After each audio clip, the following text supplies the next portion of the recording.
Hi folks, today we are going to talk about various options regarding purchasing a car in the UK. We are going to talk about full price purchase, salary sacrifice, PCP, hire purchase and 0% APR options, and in the end we are going to try to come to a consensus to see which one is cheaper and more affordable and more practical. Let's dive into it.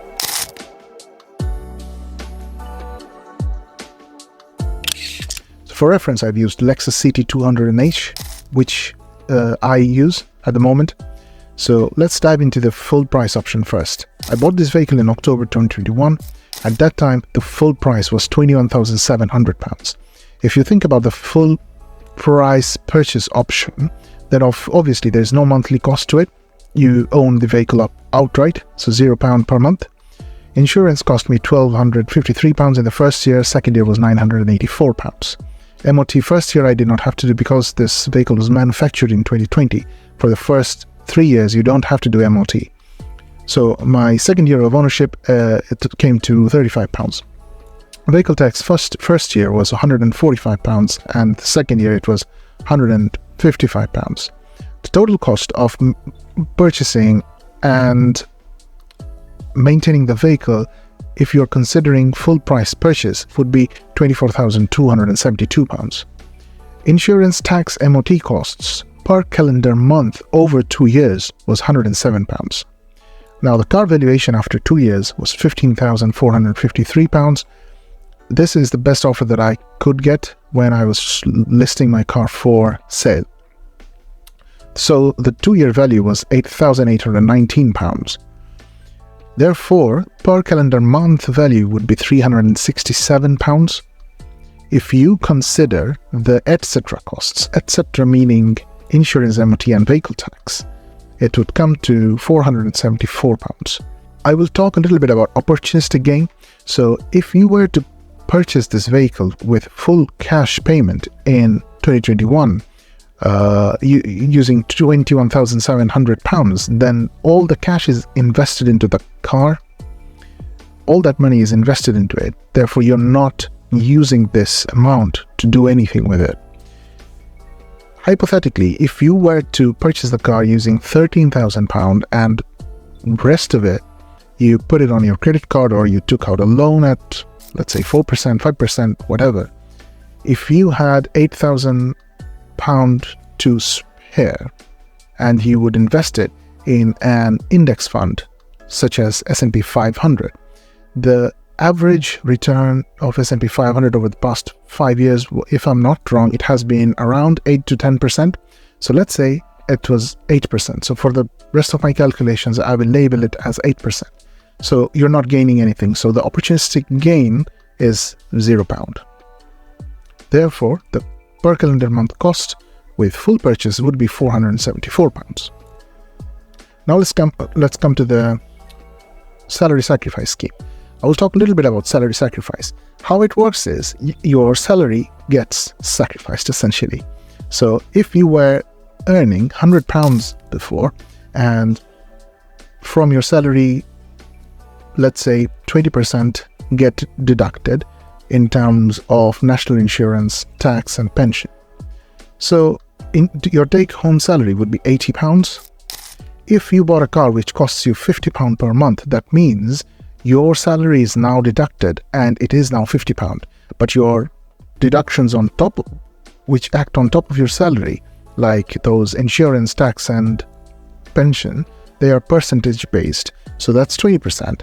Now if your salary gets deducted to £50 and those deductions stay at 20%, so then only £10 more gets deducted. So previously £20 were being deducted and now £10 are going to get deducted. So it's a smaller amount of deduction with salary sacrifice. That's how it works essentially. And with salary sacrifice scheme, you usually get 3 years of term. This is a lease option. So you're leasing the vehicle and at the end you have the option of either keeping the vehicle, upgrading it to another one, or return the vehicle. Okay. Most people usually upgrade the vehicle. They return it and then they get a new one. Through the salary sacrifice scheme, CT200H is not being offered at the moment. And in general, you don't want to go after petrol cars or hybrid cars, because vehicle tax in kind, that becomes higher. So I'm not going to go into the whole details, but you pay a little bit of more tax when you go for petrol or hybrid cars. So it's best you go for electric cars.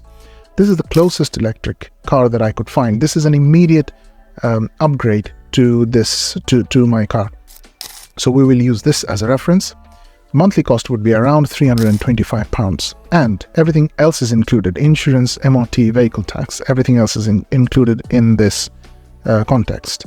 So the total cost over 2 years would be £7,812, and that is the whole cost. There is no added cost to it. So considering everything, £325 per month. Now, opportunistic gain. So because your whole money is invested into the S&P 500 hypothetically, then you're earning from that money, and at 8%, that would be around £145 per month. So that's something to consider as well. Now, let's talk about PCP and hire purchase. I've taken this screenshot from Lexus website. So PCP is fixed monthly payments. You can choose a term that suits you from £24 to £49. For this calculation, I've obviously used 24 months. Decide on your annual mileage upfront, although if you exceed your mileage, there is a charge to it. But if you say that I will use 12,000 miles instead of 8,000 miles, the per month payment does not go up that much. So you want to be as honest as possible.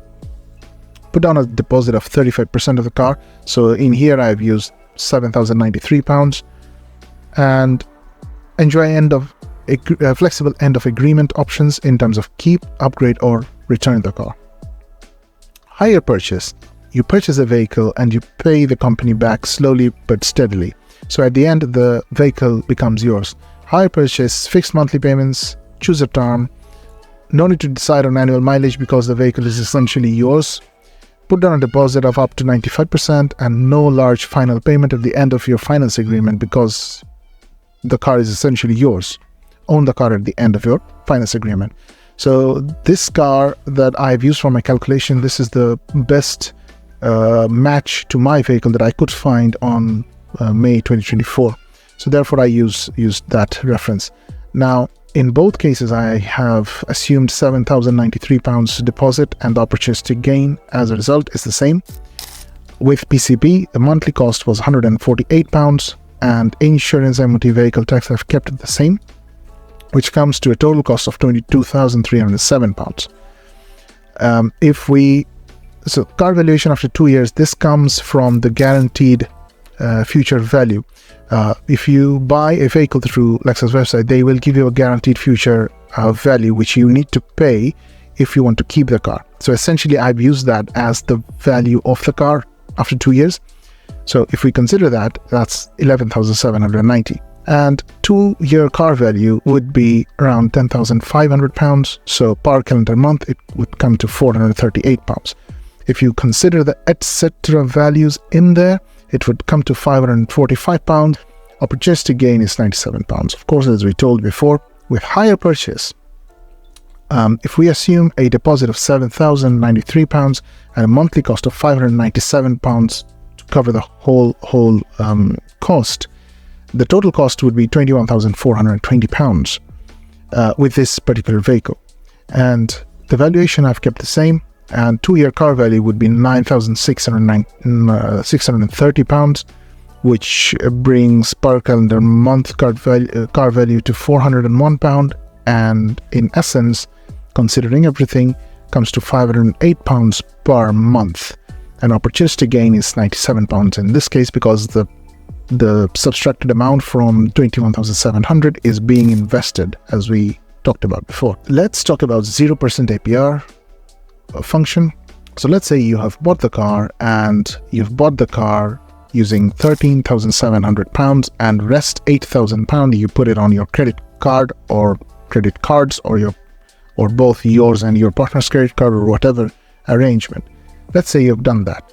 So in that case, you have saved £8,000 of your present money, and that is generating £53 per month. Now, the monthly cost in that case would be £333. Rest are all similar. So that brings your car's total cost to £24,272. And considering everything similar to what we talked about before, the per month cost comes to £474. And opportunistic gain, as I told, it's £53. It's generating £53 per month. As we can see, the most expensive option is buying the vehicle outright.